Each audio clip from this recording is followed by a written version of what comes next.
देखिए हर खबर यहीं पर, सब्सक्राइब कीजिए TV9 भारतवर्ष।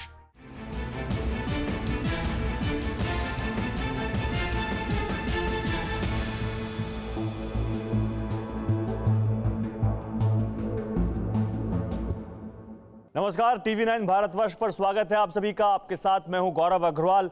मोदी सरकार 2.0 का 1 साल पूरा कर चुकी है।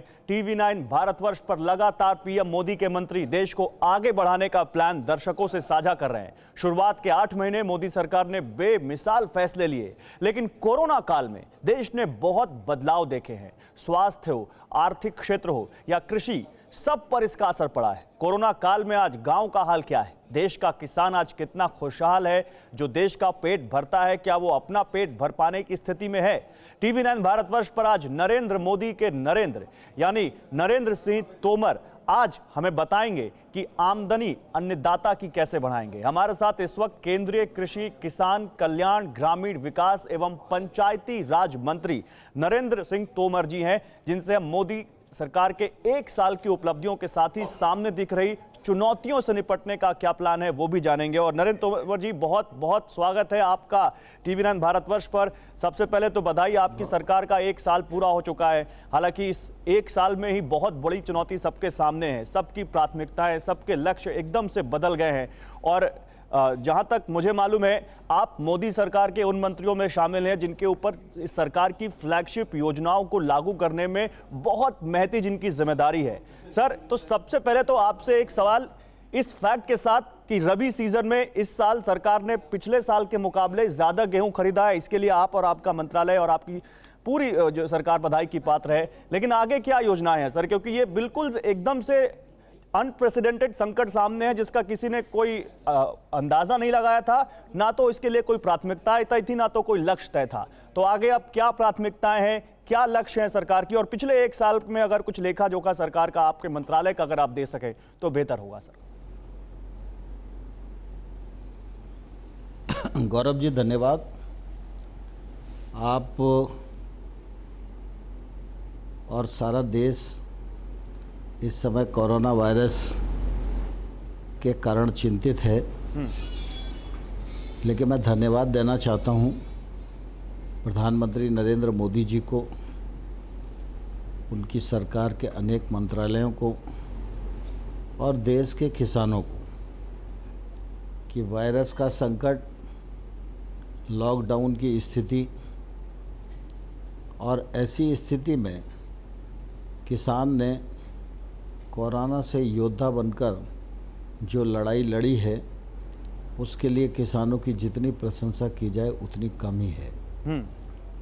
लॉकडाउन के मौके पर जब किसान की फसल खड़ी थी तो उस समय लोगों को लगता था कि फसल की कटाई अब नहीं हो पाएगी, बेमौसम बरसात आएगी और किसान को नुकसान करके चली जाएगी। लेकिन प्रधानमंत्री जी हमेशा अपने निर्णयों में गांव, गरीब किसान को केंद्र में रखते हैं और इसलिए लॉकडाउन के निर्देशों में भी फसल कटाई के लिए अनुमति प्रदान की गई थी। और इसका परिणाम यह हुआ कि जो बम्पर पैदावार देश में हुई है, उसकी कटाई किसान ने ठीक प्रकार से की। गेहूं, धान, दलहन और तिलहन की रिकॉर्ड खरीदी का काम भी नेफेड और FCI ने किया है और अभी देश में चल ही रहा है। जहां तक माइग्रेंट लेबर का विषय है, निश्चित रूप से यह बहुत ही संवेदनशील है। माइग्रेंट लेबर के विषय में सारा देश चिंतित है, सरकार और राज्य सरकारें भी चिंतित हैं। लेकिन पहले जब लॉकडाउन घोषित हुआ तो निश्चित रूप से सबसे बड़ी प्राथमिकता थी कि वायरस का सामुदायिक विस्तार ना हो। और इसलिए जो मजदूर भय से ग्रस्त होकर जिन स्थानों पर काम करते थे, वह अपनी अपनी क्षमता के अनुसार अपने यहाँ से मूव कर गए। लेकिन जब लॉकडाउन घोषित हुआ और उसका कड़ाई से पालन हुआ तो वो बीच बीच में कई स्थानों पर रुक गए। लेकिन जहाँ वो रुके थे वहाँ पर उनकी सारी व्यवस्था हो सके इस दिशा में समाज सेवी संस्थाओं ने, स्वयंसेवी संस्थाओं ने, जिला प्रशासन ने, राज्य सरकारों ने और केंद्र सरकार ने सब ने इस बात की चिंता की कि हमारे गरीब मजदूर भाई और बहन को तकलीफ नहीं होनी चाहिए। जहाँ तक उनके रोजगार का प्रश्न है गौरव जी, रोजगार की दृष्टि से भी राज्य सरकारें पूरी चिंता कर रही हैं। केंद्र सरकार ने अपने ग्रामीण क्षेत्र के सभी कामकाज को खोल दिया है और रियल एस्टेट जैसे काम शहरों में हो सकते हैं, कारखानों के काम जो शहरों में हो सकते हैं उनको भी चालू करने की अनुमति दी गई है, जिससे वहाँ रोजगार की संभावनाएं जो हैं वो इन हमारे भाइयों और बहनों के लिए काम आ सकें। ठीक है। ग्रामीण क्षेत्र में आप देखेंगे तो मनरेगा सबसे बड़ी योजना है। मनरेगा के नरेंद्र जी, मैं मनरेगा पर ही अगला सवाल पूछना चाहता था। आप इजाजत दे तो मैं आपसे वो सवाल पूछ सकूं, क्योंकि मैंने जो विपक्ष की बात कही थी वो विपक्ष मनरेगा पर ही आया था। आपने 40,000 करोड़ रुपए का अतिरिक्त बजट दिया है इस संकट के समय में, और पहली बार देश में मनरेगा का बजट 1 लाख करोड़ के ऊपर चला गया है। और इसी को लेकर जिस प्रदेश से आप आते हैं उसी प्रदेश के पूर्व सीएम कमलनाथ ने एक ट्वीट किया।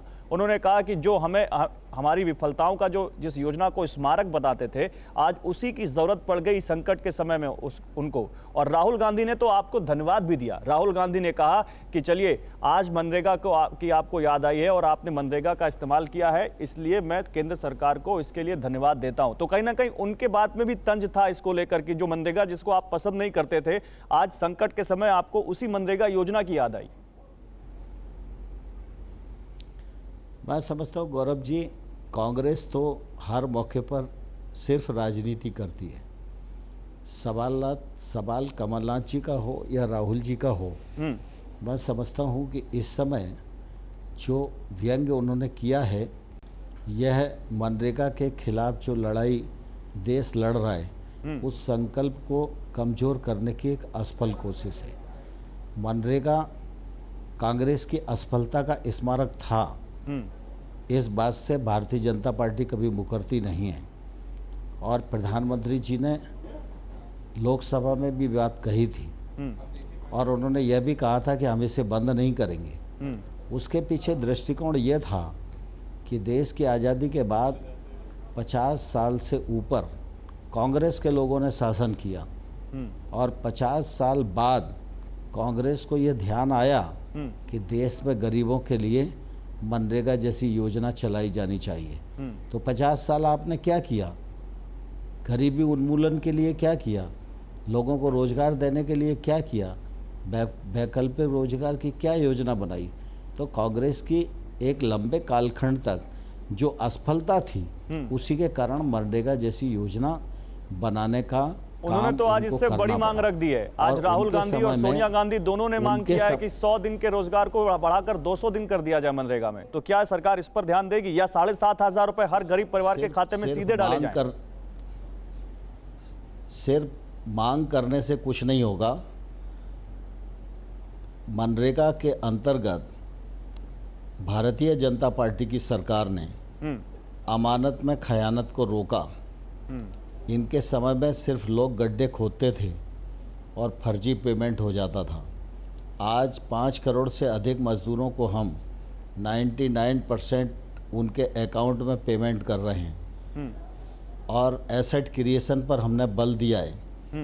देश भर में तमाम सारी जल संरचनाएं और आंगनवाड़ी जैसी इमारतें वह भी मनरेगा के अंतर्गत बनाई जा रही हैं। भारत के स्वच्छता अभियान में मनरेगा ने योगदान दिया है और जो एसेट क्रिएट हो रहे हैं उनका जियो टैगिंग किया जा रहा है। 4 करोड़ से अधिक एसेट्स को जियो टैग किया जा चुका है। ठीक है। और मनरेगा में हर साल पैसे को बढ़ाया जा रहा है। और आज भी आपने देखा कि इस बार जब संकट की घड़ी है तो 40,000 करोड़ रुपया एक मुश्त मनरेगा के अंतर्गत दिया बिल्कुल ठीक है। बहुत शुक्रिया आपका नरेंद्र सिंह तोमर जी हमसे जुड़ने के लिए, और उम्मीद करते हैं कि आपने जो ये पूरी प्रक्रिया बताई है इससे इस मुसीबत से निपटने में मुसीबत का हल ढूंढने में हम लोगों को कामयाबी मिलेगी।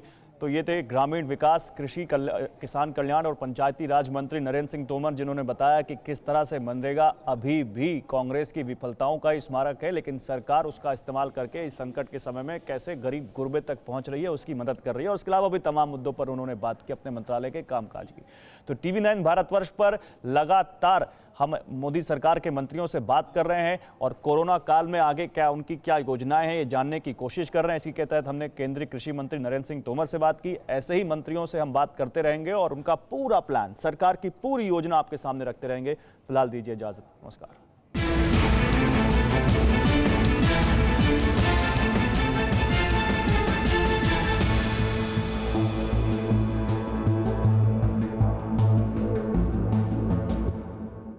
फिक्र आपकी, सोमवार से शुक्रवार रात 9 बजे सिर्फ टीवी 9 भारतवर्ष पर।